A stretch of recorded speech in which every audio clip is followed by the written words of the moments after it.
OP story time. I don't know when you're going to read this, but I can tell you when it started. I was out for a walk alone in the woods when the entity came for me. It was beyond a blur. It was, for lack of a better term, absence of meaning. Where it hid, there were no trees. Where it crept closer, there was no grass. Through the arc it leapt at me. There was no breeze of motion. There was no air at all. As it struck, I felt the distinct sensation of claws puncturing me somewhere unseen.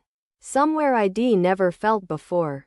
My hands and arms and legs and torso seemed fine and I wasn't bleeding. But I knew I'd been injured somehow. As I fearfully ran back home, I could tell that I was less. I was vaguely tired, and it was hard to focus at times. The solution at that early stage was easy. A big cup of coffee helped me feel normal again. For a while, that subtle drain on my spirit became lost in the ebb and flow of caffeine in my system. You could say my life began that week. Actually, because that was when I met Mar.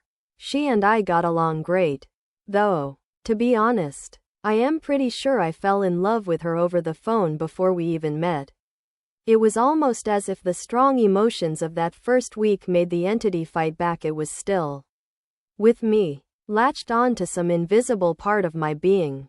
The first few incidents were minor, and I hardly worried about them.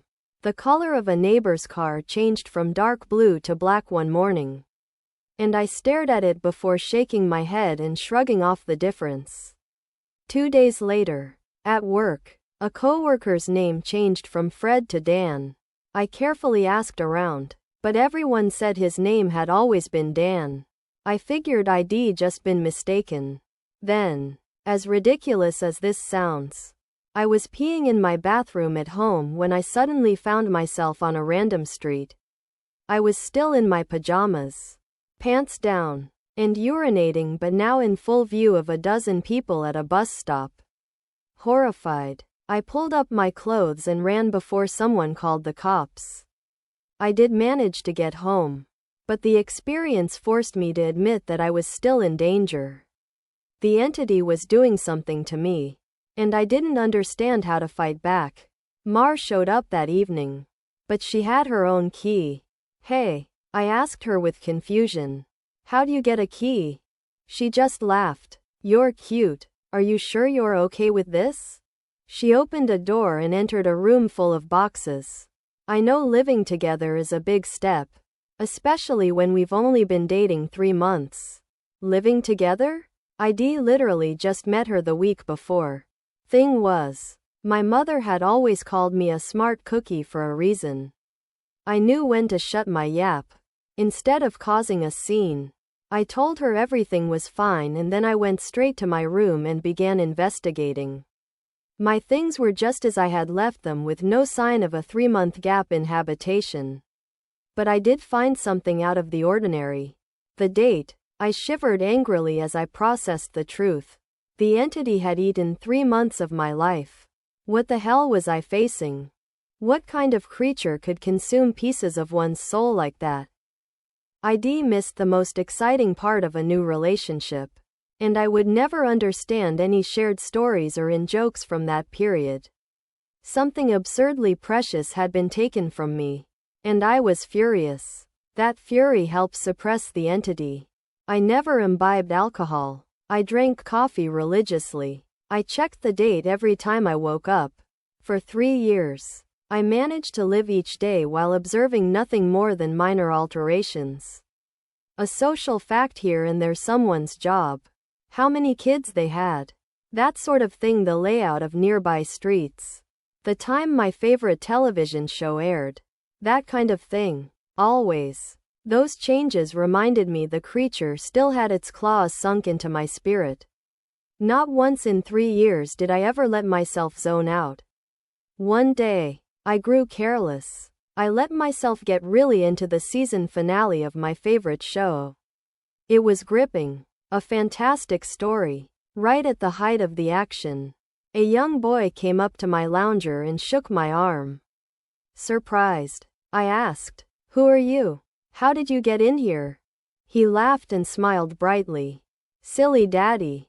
My heart sank in my chest. I knew immediately what had happened.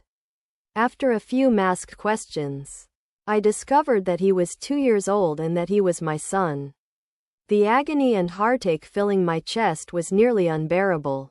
Not only had I missed the birth of my son, I would never see or know the first years of his life. Mar and I had obviously gotten married and started a family in the time ID lost. And I had no idea what joys or pains those years contained.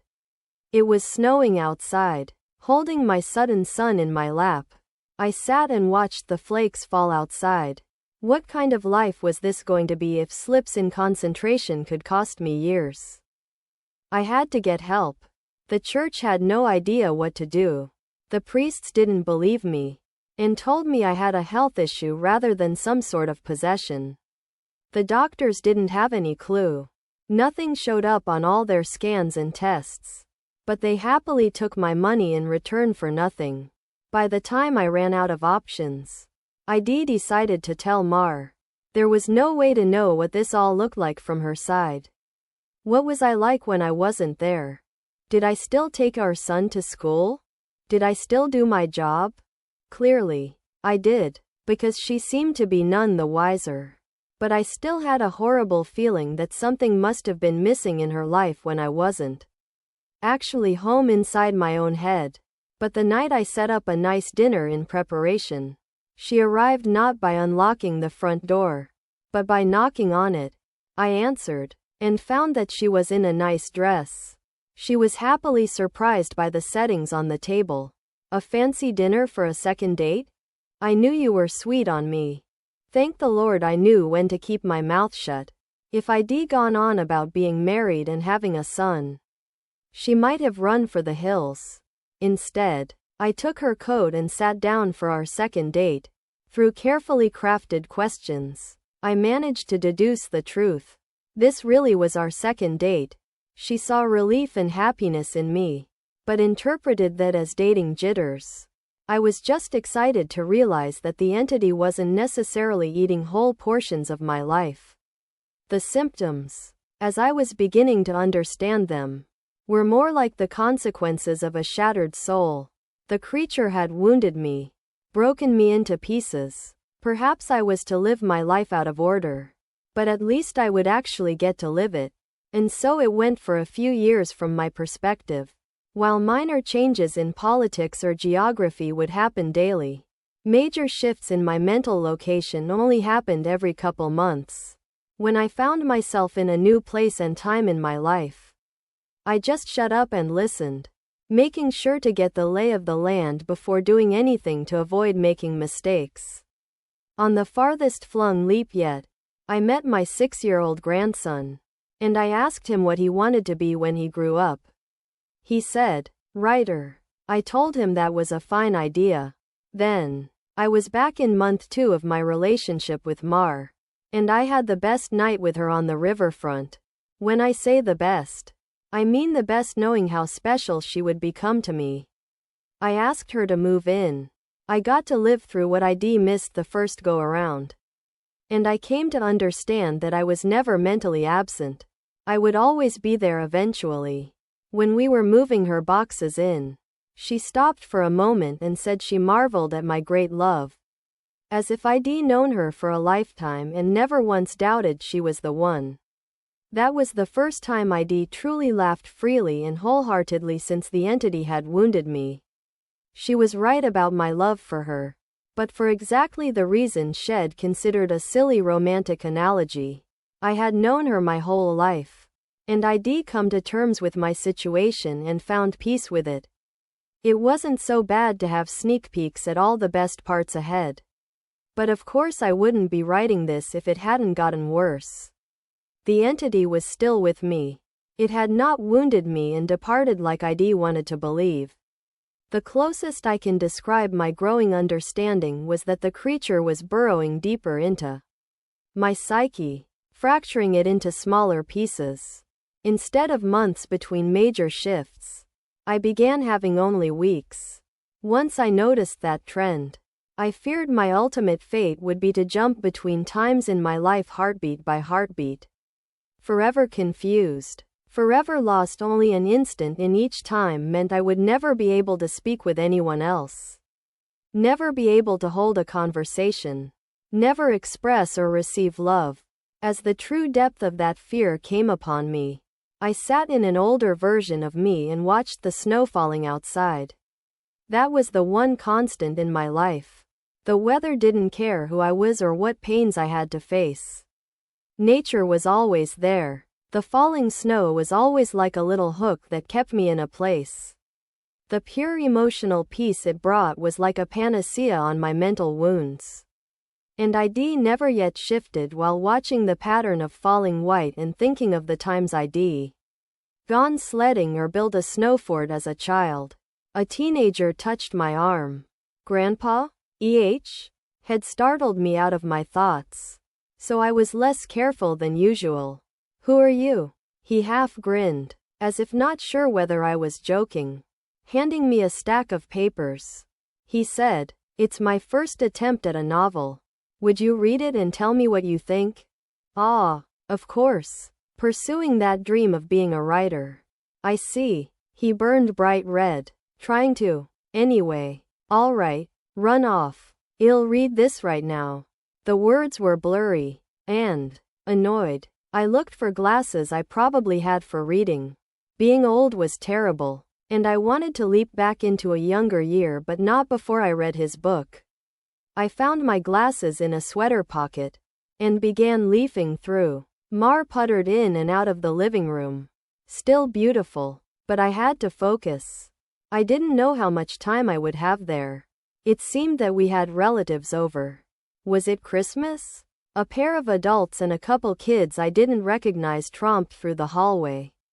And I saw my son, now adult, walk by with his wife on the way out the door. As a group, the extended family began sledding outside. Finally, I finished reading the story. And I called out for my grandson. He rushed down the stairs and into the living room. How was it? Well, it's terrible, I told him truthfully. But it's terrible for all the right reasons. You're still a young man. So your characters behave like young people.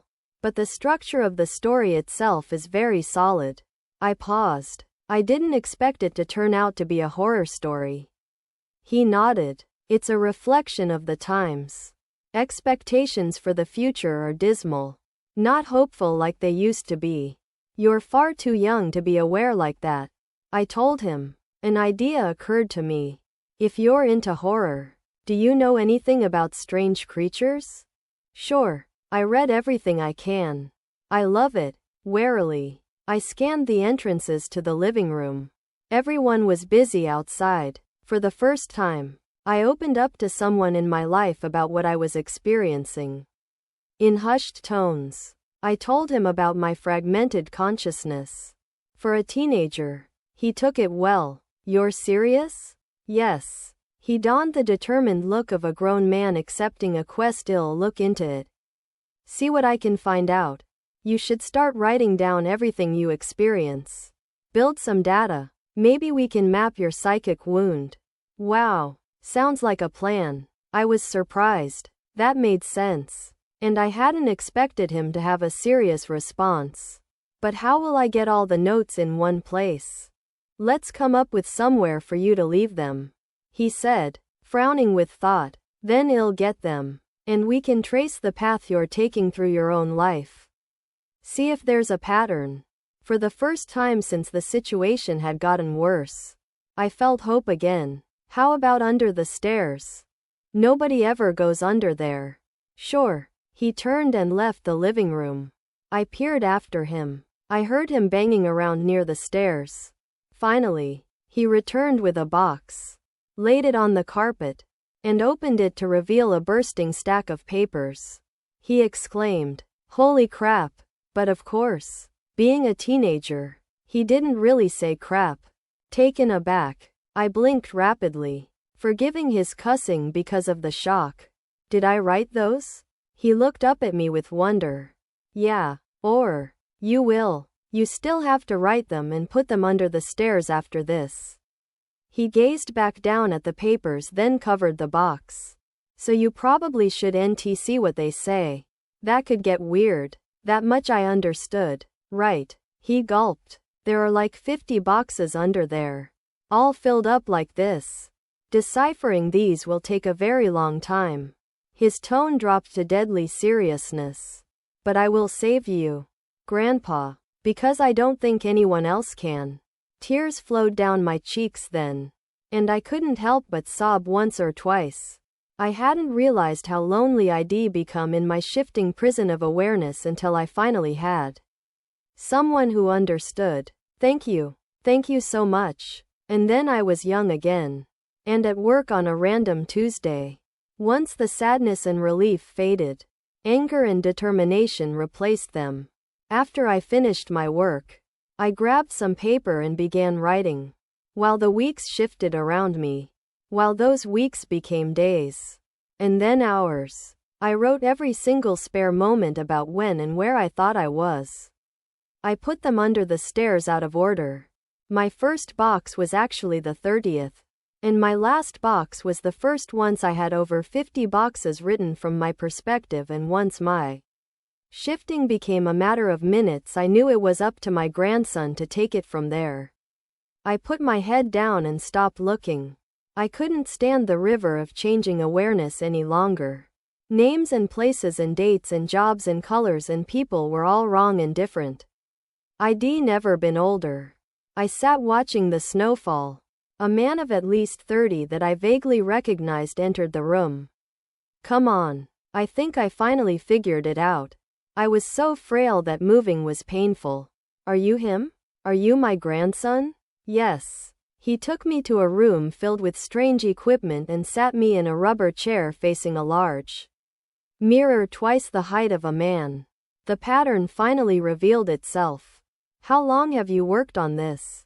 I asked him. Aghast. Tell me you didn't miss your life like I am missing mine. His expression was both stone cold and furiously resolute. It'll be worth it. He brought 2 thin metal rods close to my arm and then nodded at the mirror. Look, this shock is carefully calibrated. The electric zap from his device was startling, but not painful. In the mirror, I saw a rapid arcing light silhouette appear above my head and shoulder. The electricity moved through the creature like a wave, briefly revealing the terrible nature of what was happening to me. A bulging leech-like mouth was wrapped around the back of my head, coming down to my eyebrows and touching each ear, and its slug-like body ran over my shoulder and into my very soul. It was a parasite, and it was feeding on my mind. My now adult grandson held my hand as I took in the horror. After a moment, he asked, removing it is going to hurt very badly. Are you up for this? Fearful, I asked. Is Mar here? His face softened. No, not for a few years now. I could tell from his reaction what had happened, but I didn't want it to be true. How? We have this conversation a lot. He responded. Are you sure you want to know? It never makes you feel better. Tears brimmed in my eyes. Then I don't care if it hurts. Or if I die. I don't want to stay in a time where she's not alive. He made a sympathetic noise of understanding and then returned to his machines to hook several wires, diodes, and other bits of technology to my limbs and forehead. While he did so, he talked. I've worked for 2 decades to figure this out, and I've had a ton of help from other researchers of the occult. This parasite doesn't technically exist in our plane. It's one of the lesser spawns of, and it feeds on the plexus of mind, soul, and quantum consciousness, reality. When details like names and colors of objects changed, you weren't going crazy. The web of your existence was merely losing strands as the creature ate its way through you. I didn't fully understand. I looked up in confusion as he placed a circlet of electronics like a crown on my head in exact line with where the parasite's mouth had ringed me. What's? He paused his work and grew pale. I forgot that you wouldn't know. You're lucky. Believe me, After a deep breath, he began moving again, and placed his fingers near a few switches. Ready? This is carefully tuned to make your nervous system extremely unappetizing to the parasite. But it's basically electroshock therapy. I could still see Mars smile, even though she was dead. I'd just been with her moments ago. Do it. The click of a switch echoed in my ears, and I almost laughed at how mild the electricity was. It didn't feel like anything, at least at first. Then I saw the mirror shaking, and my body within that image convulsing. Oh, no. It did hurt. Nothing had ever been more painful. It was just so excruciating that my mind hadn't been able to immediately process it. As my vision shook and fire burned in every nerve in my body, I could see the reflected trembling light silhouette of the parasite on my head as it writhed in agony equal to mine. It had claws, 6-clawed lizard-like limbs under its leech-like body, and it cut into me in an attempt to stay latched on. The electricity made my memories flare. Mars' smile was foremost, lit brightly in front of a warm fire as the snow fell past the window behind her. The edges of that memory began lighting up, and I realized that my life was one continuous stretch of experience. It was only the awareness of it that had been fragmented by that feasting evil on my back. I'd never managed to be there for the birth of my son. I'd jumped around it a dozen times, but never actually lived it. For the first time, I got to hold Mars' hand and be there for her. No. That moment had shifted seamlessly into holding her hand as she lay in a hospital bed for a very different reason. Not this. God. Why? It was so merciless to make me remember this. I broke down in tears as nurses rushed into the room. I didn't want to know. I didn't want to experience it. I'd seen all the good parts, but I hadn't wanted the worst part, the inevitable end that all would one day face. It wasn't worth it. It was tainted. All that joy was given back 10,000-fold as pain. The fire in my body and in my brain surged to sheer white torture. And I screamed. My scream faded into a surprised shout as the machines and electricity and chair faded away. Snow was no longer falling around my life. I was out in the woods on a bright summer day. Oh God. I turned to see the creature approaching me. It was the same absence of meaning, the same blank on reality. It crept forward, just like before, but this time, it hissed and turned away. I stood, astounded at being young again and freed from the parasite. My grandson had actually done it, had made me an unappetizing meal. So the predator of mind and soul had moved on in search of a different snack. I returned home in a daze. And while I was sitting there processing all that had happened, the phone rang. I looked at it in awe and sadness. I knew who it was. It was Marjorie, calling for the first time for some trivial reason she'd admit 30 years later was made up just to talk to me. But all I could see was her lying in that hospital bed dying.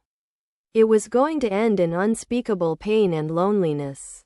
I would become an old man, left to sit by myself in an empty house. His soulmate gone long before him. At the end of it all, the only thing I would have left, sitting and watching the falling snow. But now, thanks to my grandson, I would also have my memories. It would be a wild ride, no matter how it ended. On a sudden impulse, I picked up the phone. With a smile, I asked, "Hey, who's this?" Even though I already knew.